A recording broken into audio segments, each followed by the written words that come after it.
First of all, your company, Super League Gaming, just IPO'd earlier this year. Tell us a little bit about your business model.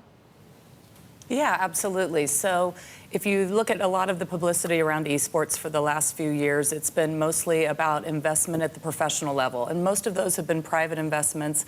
And professionals, what we're talking about is just a few thousand professional esports competitive video gaming athletes around the world.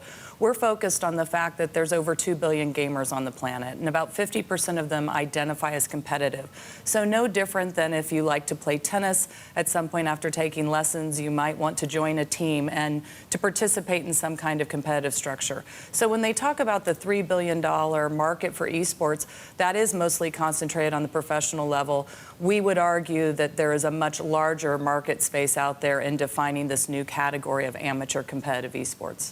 Do you see that markets and investors see that potential in your industry? Because your IPO has been pretty rocky, right? Your share price has plunged more than 20%. Do you expect it to recover?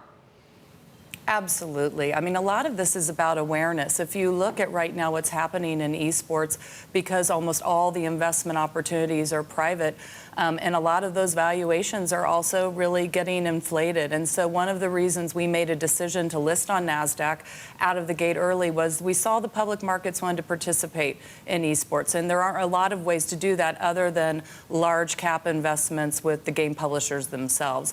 And so we think a lot of this is just about awareness and really helping people understand what the opportunity is and, again, what the category is and all the ways that we can monetize this as a direct-to-consumer offering. Yeah, how do you monetize this? So where does your revenue come from? Yeah, historically, it's been many same ways that you see in traditional sports. It comes from a lot of brand sponsorship and partnerships. We have long-standing relationships with companies like Logitech. In fact, that's why I'm here at Rise. I'll be on a panel later today with the CEO, Bracken Darrell, who's a huge advocate for esports. He sees it as one of the key trends that's really driving their business at Logitech. When you think about it, someone needs to up their level of gaming, they invest in a Logitech gaming mouse or keyboard. But then increasingly, we're moving into consumer digital subscription offers too. So people who want to participate in our esports leagues pay tournament fees.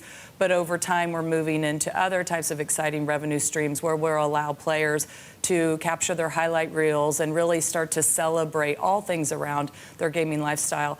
What's happening here is we're providing the infrastructure for these competitive amateur recreational leagues. But really, we're also capturing all of that gameplay content. And that content can live on Twitch and YouTube and in other digital channels. So over time, there's a big content monetization upside as well. We're creating a pretty significant audience right now for gamers. We have about 5 million plus views a month. And that shows you the thirst that people have to watch their winning clips and to celebrate in their own competitive leagues, just like the professionals. Yeah, you did point out that there are a lot of amateur gamers in the world, about 2 billion by your own estimate. But you also mentioned in some of your literature that they are the hardest market to reach. So how do you crack them? How do you get them on board? Well, you know, it's interesting. If you look at the explosion of digital channels like Twitch, right? So, 70% of what's being consumed on Twitch, which is a live stream video gaming channel, is amateur gameplay. It's everyday amateurs watching each other. And so those audiences are already established. They're also established with the game titles themselves. So, for example, we just announced a pretty significant partnership with Capcom. They make a game that is multi-generational, has been around for a long time, Street Fighter V. They've come to Super League and engaged with us to build leagues around their built-in game title and that audience. So really, by partnering with top-tier game titles, you can reach those audiences pretty directly. Another good example is we have a great partnership with Supercell that makes Clash Royale one of the largest mobile games in the world. So do you yourself own games or teams or venues? And do you plan to operate, say, in an asset-light fashion, or what are your plans? Yeah, no, it's a good question because The infrastructure that's needed is both the league structure, the tournament, but what we also believe in is the field space. What we find is when you bring gamers physically together, it not only heightens the level of competition and teamwork and collaboration, but it also solves for a real missing thing that happens today in something that is predominantly done online and at home. I often say we're a bit of a local Match.com for gamers. What we always find is when gamers physically come together, they come for the competition, they leave saying they made new friends tonight. So there's that missing connection right now that we think we can amplify. So when I talk about field space, it's about the fact that Super League really is a great solution for existing brick and mortar out there. We announced a national partnership in the States with Topgolf. We partner with companies like Cinemark Theaters. We've held events even with Wanda in Beijing. We see that there's a lot of brick and mortar out there that are looking for new ways to attract this elusive Gen Z millennial foot traffic into their locations.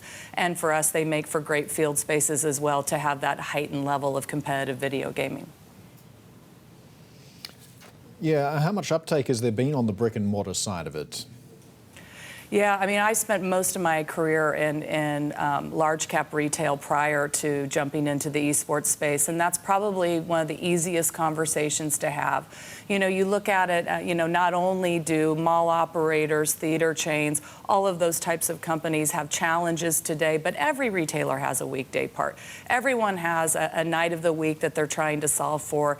Every retailer has that pressure for like. So when we sit down at the C-suite with those large companies, you know, we're a new solution, a new way for them to be relevant to an audience that right now isn't really wanting to come into those physical spaces as much. And I think one of the things that validates Super League's business model more than anything is the number of brand partners that started out as having a commercial relationship with us, and then they became direct investors in the company. So Logitech made a direct investment in the company. Viacom did. That just validates the thirst for esports content. And even on the brick and mortar side, Cinemark Theaters made a direct investment as well.